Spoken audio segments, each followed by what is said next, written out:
ప్రపంచం మొత్తం సంక్షోభంలో ఉన్న భారత్ను భద్రంగా ఉంచిన ఘనత ప్రధాని మోదీకి దక్కుతుందని కేంద్ర పౌర విమానయాన శాఖ మంత్రి రామ్మోహన్ నాయుడు పేర్కొన్నారు. రాష్ట్రం తన బలాన్ని ప్రపంచానికి చూపుతోంది. ప్రస్తుతం దేశానికి వస్తున్న పెట్టుబడుల్లో 25.30% రాష్ట్రానికే వస్తున్నాయని స్పష్టం చేశారు. భారత పరిశ్రమల సమాఖ్య ఏపీ చాప్టర్ ఆధ్వర్యంలో శనివారం విశాఖపట్నంలో స్థిరత్వం, పోటీతత్వం, భవిష్యత్తుకు సిద్ధంగా ఆంధ్రప్రదేశ్ అనే అంశంపై నిర్వహించిన సదస్సులో రామ్మోహన్ నాయుడు ముఖ్య అతిథిగా పాల్గొన్నారు. అనంతరం రామ్మోహన్ నాయుడు మాట్లాడుతూ ఉత్తరాంధ్ర ప్రాంతం ప్రపంచ గమ్యస్థానంగా మారుతోందని కేంద్ర పౌర విమానయాన శాఖ మంత్రి రామ్మోహన్ నాయుడు అన్నారు. ఒకప్పుడు ఈ ప్రాంతం అభివృద్ధికి దూరంగా ఉండేదని, ఇప్పుడు ప్రపంచ స్థాయి సంస్థలు ఇటువైపు చూస్తున్నాయని పేర్కొన్నారు. ప్రపంచం మొత్తం సంక్షోభంలో ఉన్న భారత్ను భద్రంగా ఉంచిన ఘనత ప్రధాని మోదీకి దక్కుతుందన్నారు. సీఎం చంద్రబాబు నాయకత్వంలో రాష్ట్రం తన బలాన్ని ప్రపంచానికి చూపుతోంది. ప్రస్తుతం దేశానికి వస్తున్న పెట్టుబడుల్లో 25.30% రాష్ట్రానికే వస్తున్నాయి. రాష్ట్రంలో మరో 7 ఎయిర్పోర్ట్లను అభివృద్ధి చేస్తున్నాం. అభివృద్ధి వికేంద్రీకరణను దృష్టిలో ఉంచుకుని కూటమి ప్రభుత్వం ప్రతి జిల్లాలోనూ పెట్టుబడులను ఆకర్షిస్తోందని కేంద్ర మంత్రి రామ్మోహన్ నాయుడు స్పష్టం చేశారు. అన్నదాతలు సంఘటితమై సేద్యంలో సాంకేతికత జోడిస్తే లాభాలు సాధించవచ్చని, ప్రాంతాల వారీగా డిమాండ్ ఉన్న పంటలను ప్రకృతి సాగు విధానంలో పండిస్తూ సొంతంగా మార్కెటింగ్ చేసుకుంటే దళారుల దోపిడీకి అడ్డుకట్ట వేయవచ్చని కేంద్ర మంత్రి పెమ్మసాని చంద్రశేఖర్ రైతులకు సూచించారు. ప్రకృతి సాగుని వ్యాప్తి చేయడంలో రైతు నేస్తం ఫౌండేషన్ కృషి అభినందనీయమన్నారు. గుంటూరు జిల్లా ప్రతిపాడు మండలం కోర్నెపాడులోని రైతు నేస్తం ఫౌండేషన్ దశాబ్ది ఉత్సవాల్లో భాగంగా శనివారం తెలుగు రాష్ట్రాల్లో మిద్దె తోటల పెంపకంలో రాణిస్తున్న 30 మందికి రైతు నేస్తం ఫౌండేషన్ రఘుత్తమరెడ్డి మిద్దెతో పురస్కారాలు 2025 అవార్డులు ప్రదానం చేశారు. ముఖ్య అతిథిగా పాల్గొన్న పెమ్మసాని మాట్లాడుతూ అన్నదాతలు సంఘటితమై సేద్యంలో సాంకేతికత జోడిస్తే లాభాలు సాధించవచ్చని, ప్రాంతాల వారీగా డిమాండ్ ఉన్న పంటలను ప్రకృతి సాగు విధానంలో పండిస్తూ సొంతంగా మార్కెటింగ్ చేసుకుంటే దళారుల దోపిడీకి అడ్డుకట్ట వేయవచ్చన్నారు. దేశవ్యాప్తంగా వచ్చే 5 ఏళ్లలో 52 లక్షల హెక్టార్లలో ప్రకృతి సేద్యాన్ని విస్తరించాలని ప్రధాని మోదీ సంకల్పించారని, ఇందులో ఎక్కువ శాతం ఏపీ నుంచి ఉండాలన్న లక్ష్యంతో సీఎం చంద్రబాబు కృషి చేస్తున్నారన్నారు. ప్రకృతి సాగును వ్యాప్తి చేయడంలో రైతు నేస్తం ఫౌండేషన్ కృషి అభినందనీయమన్నారు. ఇక్కడ ఈ గ్రామంలో ఇక్కడికి వచ్చి ఈ విధంగా కొన్ని వేల మందికి ట్రైనింగ్ ఇవ్వటం కానీ, ప్రతి ఒక్కరిని ఒక వ్యాపారవేత్తలుగా తయారు చేయాలనుకునేటువంటి సంకల్పం ఈ విధంగా చేయటం చాలా గొప్ప పరిణామం. వారిద్దరికీ మనస్ఫూర్తిగా నేను గుంటూరు ప్రాంత ప్రజల తరఫున, ఆంధ్రప్రదేశ్ ప్రాంత ప్రజల తరఫున కూడా ధన్యవాదాలు తెలుపుతా ఉన్నాను.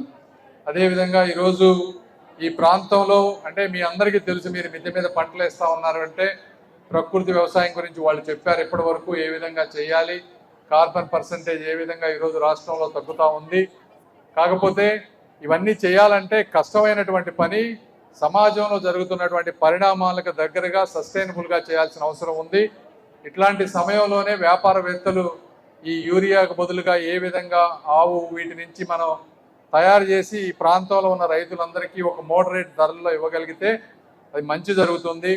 అలాంటి వ్యాపారవేత్తలు ఈ రోజున ముందుకు రావాల్సిన అవసరం ఉంది. ఎందుకంటే ఇప్పటి వరకు ఆంధ్రప్రదేశ్లో ముఖ్యంగా సౌత్ ఇండియాలో తీసుకుంటే ఎక్కువ మంది సాఫ్ట్వేర్ ఇంజనీర్ల రూపంలో వెళ్తూ ఉన్నారు దేశ విదేశాలకి. మంచి పరిణామం, తప్పేమీ లేదు.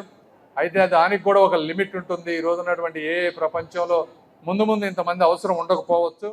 రాష్ట్ర అభివృద్ధికి ఆటంకం కలిగించేందుకు ప్రయత్నిస్తున్నారని ఆరోపిస్తూ పేటీఎం బ్యాచ్ అని పిలువబడే వర్గాన్ని జలవనరుల శాఖ మంత్రి నిమ్మల రామానాయుడు తీవ్రంగా విమర్శించారు.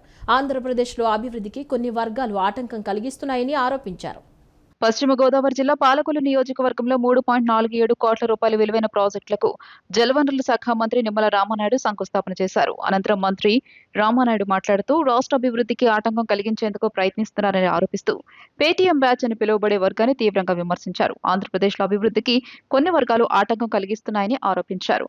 రాబోయే 5 ఏళ్లలో 20 లక్షల ఉద్యోగాలు సృష్టించాలని ప్రభుత్వం లక్ష్యంగా పెట్టుకుందన్నారు. రాష్ట్ర వ్యాప్తంగా అభివృద్ధి, మౌలిక సదుపాయాల, ఉపాధి కల్పన పట్ల సంకీర్ణ ప్రభుత్వం కట్టుబడి ఉందని మంత్రి పునరుద్ఘాటించారు. గత ప్రభుత్వం పనిచేసిందంతా కూడా కక్షలు, కేసులు, వేధింపులతోటే పరిపాలన జరిగింది. అంటే రేపు అధికారంలోకి రావాలని అంటే మేము ఇచ్చేటువంటి అభివృద్ధి కంటే ఎక్కువ ఇస్తాం, మేము ఇచ్చేటువంటి సంక్షేమం కంటే ఎక్కువ ఇస్తామని చెబితే అర్థం ఉంటుంది. కానీ రేపు 29లో మేము వచ్చిన తర్వాత గంగమ్మ జాతరలో పొట్టేళ్లు నరికినట్టుగా నరుక్కుంటా పోతా ఉంటే ఆ రక్తంలో నువ్వు కొట్టుకుపోతావు. అధికారం లేకపోతేనే ఇట్లా మాట్లాడుతూ ఉన్నారు. తప్పు జారి ఇటువంటి వాళ్ళకి అధికారం ఇస్తే ఏం జరుగుతుంది ఇంకా మనం చెప్పనవసరంలా. మీరు ఎదర తాళం వేసుకుని ఇంట్లో ఉండాలి. ఎందుకంటే ఎవడైనా వస్తే లేరులో ఇంట్లో తాళం వేసుకున్నారని చూసి వెళ్ళిపోవాలన్నమాట. అట్లా బ్రతకాలి మీరు ఇళ్ళ లోపల. అటువంటి పరిస్థితికి తీసుకొస్తారు వాళ్ళందరూ కూడా. విజయవాడ ఇంద్రకీలాద్రిపై కొలువై ఉన్న శ్రీ కనకదుర్గమ్మ సన్నిధిలో వసంత నవరాత్రులు 4వ రోజు అత్యంత వైభవంగా జరుగుతున్నాయి. ఎర్ర కలువలు, చామంతి పుష్పాలతో అమ్మవారికి వేద మంత్రాల నడుమ 1,00,000 పుష్పార్చన శాస్త్రోక్తంగా నిర్వహించారు. విజయవాడ ఇంద్రకీలాద్రిపై కొలువైన శ్రీ కనకదుర్గమ్మ సన్నిధిలో వసంత నవరాత్రులు 3వ రోజు అత్యంత వైభవంగా జరుగుతున్నాయి. ఉత్సవాలు 4వ రోజున అమ్మవారిని ఎర్ర కలువలు, చామంతి, గులాబీ మరియు గన్నేరు ఇతర పూలతో అత్యంత శోభాయమానంగా అలంకరించారు. ఈ వివిధ రకాల వర్ణరంజితమైన పుష్పాలు అమ్మవారి దివ్యమంగళ స్వరూపానికి మరింత కాంతిని చేకూర్చాయి. ఆలయ ఈవో సేన నాయక్ స్వయంగా ఈ ప్రత్యేక పూజా కార్యక్రమాల్లో పాల్గొని అమ్మవారికి భక్తి శ్రద్ధలతో పూలు సమర్పించారు. విశేషమైన పలు రకాల పుష్పాలంకరణతో ఇంద్రకీలాద్రి ఆధ్యాత్మిక శోభతో నిండిపోయింది. భక్తులు పెద్ద సంఖ్యలో తరలివచ్చి పుష్పాలతో అలంకృతమైన జగన్మాతను దర్శించుకుని పునీతులవుతున్నారు. విశేషమైన వసంత నవరాత్రిలో పుష్పాలంకరణ సేవలో పాల్గొనడం వల్ల మనశ్శాంతి, ఐశ్వర్యం, అమ్మవారి పరిపూర్ణ అనుగ్రహం లభిస్తోందని భక్తులు ప్రగాఢ విశ్వాసాన్ని వ్యక్తం చేస్తున్నారు.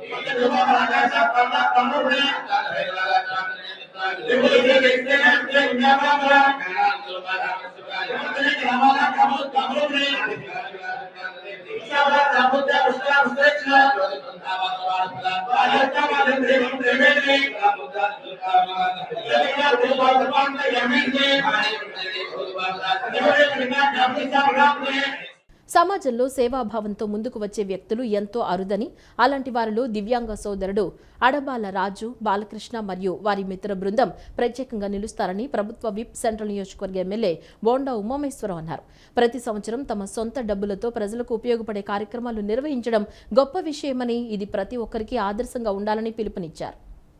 నగరంలోని 27వ డివిజన్ సాంబమూర్తి రోడ్ కొత్త వంతెన కర్మల్ భవన్ సమీపంలో ఏపీ రాఘవ లారెన్ దివ్యాంగుల ఆధ్వర్యంలో వేసవికాలంలో ప్రజల దాహార్తిని తీర్చేందుకు ఏర్పాటు చేసిన చలివేంద్రం కేంద్రాన్ని ప్రభుత్వ విప్ సెంట్రల్ నియోజకవర్గ శాసనసభ్యులు బోండా ఉమామహేశ్వరరావు, అడబాల రాజు ఫ్రెండ్ సర్కిల్ వికలాంగ సోదరులతో కలిసి ప్రారంభించారు. అనంతరం బోండా ఉమ మాట్లాడుతూ సమాజంలో సేవాభావంతో ముందుకు వచ్చే వ్యక్తులు ఎంతో అరుదని, అలాంటి వారిలో మా దివ్యాంగ సోదరుడు అడబాల రాజు, బాలకృష్ణ మరియు వారి మిత్ర బృందం ప్రత్యేకంగా నిలుస్తారని, ప్రతి సంవత్సరం తమ సొంత డబ్బులతో ప్రజలకు ఉపయోగపడే కార్యక్రమాలు నిర్వహించడం గొప్ప విషయమని, ఇది ప్రతి ఒక్కరికి ఆదర్శంగా ఉండాలన్నారు. తనకు వచ్చే 6,000 రూపాయల పెన్షన్తోనే సమాజానికి సేవ చేయాలనే తపనతో ముందుకు వచ్చిన అడబాల రాజు సేవాభావం ప్రశంసనీయమని, స్వంత ఖర్చులతో జీవనం సాగిస్తున్నప్పటికీ ఇతరుల కోసం ఆలోచించడం అతని గొప్ప మనసుకు నిదర్శనమని కొనియాడారు. చలివేంద్రాన్ని ఏర్పాటు చేసి ప్రజలకు సేవ చేస్తున్న అడబాల రాజు, బాలకృష్ణ మరియు వారి మిత్ర బృందాన్ని ప్రత్యేకంగా అభినందించారు. ఈ కార్యక్రమంలో టీడీపీ రాష్ట్ర కార్యదర్శి, division incharge Navaneetham Sambasiva Rao, corporator Veeramachineni Lalitha Kishore, division అధ్యక్షుడు దాసరి జయరాజు, ప్రధాన కార్యదర్శి మల్లంపల్లి సురేష్, రుక్మిణి, గుడివాడ దీపక్, సిహెచ్ రఘు, మహేష్ తదితరులు పాల్గొన్నారు. రెక్కల కష్టం మీద బతుకుతా ఉన్నా ఈరోజు ప్రజలకు ఏదో ఒకటి మేలు చేయాలి, తనకొచ్చే పెన్షను 6,000 రూపాయలతో ఏదో ఒక సహాయం చేయాలని ముందుకు వచ్చినటువంటి మా సోదరుడు అడబాల రాజుని, వాళ్ళ మిత్ర బృందాన్ని అభినందిస్తూ ఉన్నా. ఈరోజు ఒక చలివేంద్రాన్ని మంచి సెంటర్లో ఇక్కడ ఏర్పాటు చేశారు. చలివేంద్రంలో మరి మజ్జిగ కూడా ఇక్కడ ఏర్పాటు చేశారు. మా డివిజన్ పార్టీ నాయకులు సోదరుడు రాజు, బాలకృష్ణ వీళ్ళందరూ ఏర్పాటు చేసిన చలివేంద్రం ప్రజలకి ఎంతో ఉపయోగంగా ఉంటుంది. అందరూ కూడా దీన్ని సద్వినియోగం ఉపయోగించుకోమని కోరుతా ఉన్నా. ప్రభుత్వ పరంగా ప్రతి డివిజన్లో కూడా చలివేంద్రాలు ఏర్పాటు చేస్తాం. అన్ని డివిజన్లో కూడా చలివేంద్రాలను ఏర్పాటు చేస్తాం. అలాగే ఇలాంటి స్వచ్ఛంద సంస్థలు, లయన్స్ క్లబ్లు, వాసవి క్లబ్లు, రోటరీ క్లబ్లు వాళ్ళు ఏర్పాటు చేశారు. ఇలాగా ఎవరైతే సొంతగా మరి వాళ్ళు ఇంట్రెస్ట్ చూపించి వాళ్ళు చేస్తారు. అంటే ఈ ఎండాకాలం ప్రజల్ని కాపాడుకోవటమే లక్ష్యంగా, ఎండల బారిన పడకుండా కాపాడుకోవటమే లక్ష్యంగా ముందుకెళ్తా ఉన్నాం. ప్రభుత్వ పరంగా అన్ని సిద్ధం చేసాం. ప్రజలకు కూడా విజ్ఞప్తి చేస్తూ ఉన్నాం. ఎండలు ఎక్కువగా ఉన్న సమయంలో తప్పని పరిస్థితులు అయితే తప్పితే బయటికి రావద్దని కోరుతా ఉన్నాం. మరొకసారి మా దివ్యాంగ సోదరుడు రాజుని, బాలకృష్ణని, వాళ్ళ మిత్ర బృందాన్ని అభినందిస్తాం. రాష్ట్రాన్ని వైసీపీ 10 లక్షల కోట్ల అప్పుల్లో ముంచి వెళ్లిపోయిందని ఏపీ దేవాదాయ శాఖ మంత్రి ఆనం రామనారాయణ రెడ్డి ధ్వజమెత్తారు. అభివృద్ధిలో కూటమి ప్రభుత్వం ఎక్కడా రాజీ పడకుండా ముందుకెడుతోందని చెప్పుకొచ్చారు. నెల్లూరు జిల్లాలో పర్యటించి పలు కార్యక్రమాల్లో మంత్రి ఆనం రామనారాయణ రెడ్డి పాల్గొన్నారు. ఈ సందర్భంగా ఆయన మీడియాతో మాట్లాడారు. రాష్ట్రాన్ని వైసీపీ 10 లక్షల కోట్ల రూపాయల అప్పుల్లో ముంచి వెళ్లిపోయిందని ధ్వజమెత్తారు. అభివృద్ధిలో కూటమి ప్రభుత్వం ఎక్కడ రాజీ పడకుండా ముందుకెళ్తోందని చెప్పుకొచ్చారు. జగన్ హయాంలోని 5 ఏళ్లలో రాజకీయాలు ఇంత ప్రశాంతంగా ఉన్న పరిస్థితి లేదని తెలిపారు. తమ ప్రభుత్వానికి 2 ఏళ్ల సమయం కూడా పూర్తి కాకుండానే వైసీపీ నేతలు తమపై మాటల దాడులు చేస్తున్నారని మంత్రి ఆనం రామనారాయణ రెడ్డి ఆగ్రహించారు. జూబలదిన్నె ఫిషింగ్ హార్బర్లో మంచి పరిశ్రమ వస్తే కావాలని వైసీపీ నేతలు ఆరోపణలు చేస్తున్నారని దుయ్యబట్టారు. మంత్రి నారా లోకేష్ పై కావాలని జగన్ అండ్ కో ఆరోపణలు చేస్తున్నారని మండిపడ్డారు. నెల్లూరు, ప్రకాశం జిల్లాలో అభివృద్ధి పనులు జరుగుతున్నాయని చెప్పుకొచ్చారు. ఏపీ వ్యాప్తంగా త్వరలో శ్రీరామ పట్టాభిషేకం కార్యక్రమాలు జరుగుతాయని వెల్లడించారు. విజయవాడ ఇంద్రకీలాద్రిపై కొలువైన శ్రీ కనకదుర్గమ్మ దర్శనానికి వచ్చే భక్తుల కోసం ఆలయ అన్నదాన పథకం పరిశుభ్రమైన వాతావరణంలో అత్యంత రుచికరంగా అన్నప్రసాదాన్ని సిద్ధం చేస్తున్నారు.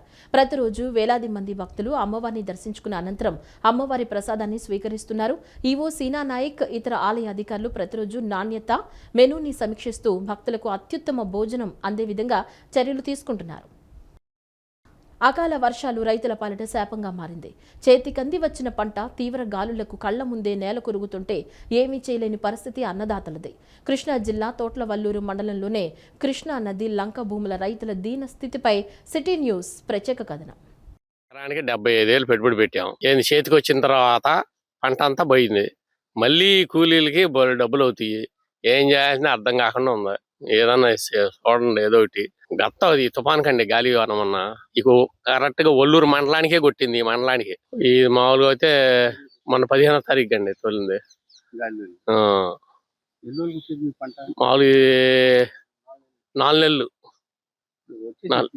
రెడీ అయ్యింది. ఇక ఏమన్నా 10-15 రోజుల్లో రెడీ అయ్యింది. 20 రోజుల్లో చేతికి వచ్చే టైంలో గొల్ల కొట్టేసింది. నేను 5 ఎకరాలు వేసాను మొగజొన్న. ఏం చేయాలి దాన్ని? అసలు కూలీళ్ళు ఎంత అడుగుతారో ఏందో అర్థం కాకుండా ఉంది. ఎట్టా ఒక కర్ర అసలు పని చేయబోయింది, పాడైపోయింది. మరి ఏం చేయాలో ఏందో అర్థం కాకుండా ఉంది మా పరిస్థితి. అదండి. గవర్నమెంట్ వాళ్ళు ఏమైనా వచ్చారా? ఏంది వచ్చేది? ఎవరు చూస్తానికి కూడా రాలా. మరి ఎట్లా గవర్నమెంట్ ఏం కోరుకుంటారు? ఏం కోరుకుంటాను? వాళ్ళు ఇస్తారండి, ఏదో రాసుకెళ్తారో పోతారో వచ్చినప్పుడు. అది వాళ్ళు ఇచ్చేది లేదు, మనం చూసేది లేదు. రాసుకెళ్తానికి ఎంతమంది రాలా. అదండి. ఇస్తే మాకు 75 ఏళ్ళు దాకా అయినాయి కదా పెట్టుబడి. ఎంతో కొంతగా సాయం చేస్తే అది కోలుకుంటాము. ఒడ్డును పడతాం బాకీలు పోలేకుండా. వచ్చేది లేదు. మరి ఇస్తారో ఏందో. ఎంతవరకు అధికారులు అనేవాళ్ళు రాలేదు. పెట్టుబడి పెడతాం అంత అయిపోయింది. ఎకరానికి 75 పెట్టుబడి పెట్టాము, అప్పు తెచ్చి పెట్టాము. ఏం చేయాలని అర్థం కావాలి. చేలో పోతే వాళ్ళు ఏం చేయాలని అర్థం కావట్లా. పేరు ఏ మండలం? తోటవరం, కృష్ణా జిల్లా తోటవరం మండలం పొడిదెబ్బలంకండి. మొన్న 17వ తారీఖు అకాలంగా వచ్చిన గాలి వర్షంతో ఉరుములు ఒడిగల వాన బాగా పెద్దగాలతో అరటి తోటలు బాగా ఇరిగిపోయి పొడిదెబ్బలంగా చాలా మంది బాగా నష్టపోయారండి. దాదాపు ఎకరానికి 2 లక్షల రూపాయలు పెట్టుబడి అయి ఉంటుందండి. ఇప్పుడే నరకటానికి మొదలవచ్చు, అది టైం అయింది. ఇక మొదలయ్యే తరుణంలో ఒక్కసారిగా వచ్చి చాలా నష్టపరిచింది. ఈ అకాల గాలి వల్ల అరటి తోటలు బాగా చాలా నష్టపోయి ఉన్నారండి. తోట్లవల్లూరు మండలం కింద అధికారులు ఎవరు వచ్చి రాస్తున్నారు? ఎవరు రాలేదండి. తోట్లవల్లూరు మండలం కింద ఎవరు రాలా. ఇది అంటే ఎంతకాలంలో వచ్చే పంట ఇది? ఇది 11 నెలలు ఉంటుందండి. 11 నెలలు చేతికి వచ్చిందా?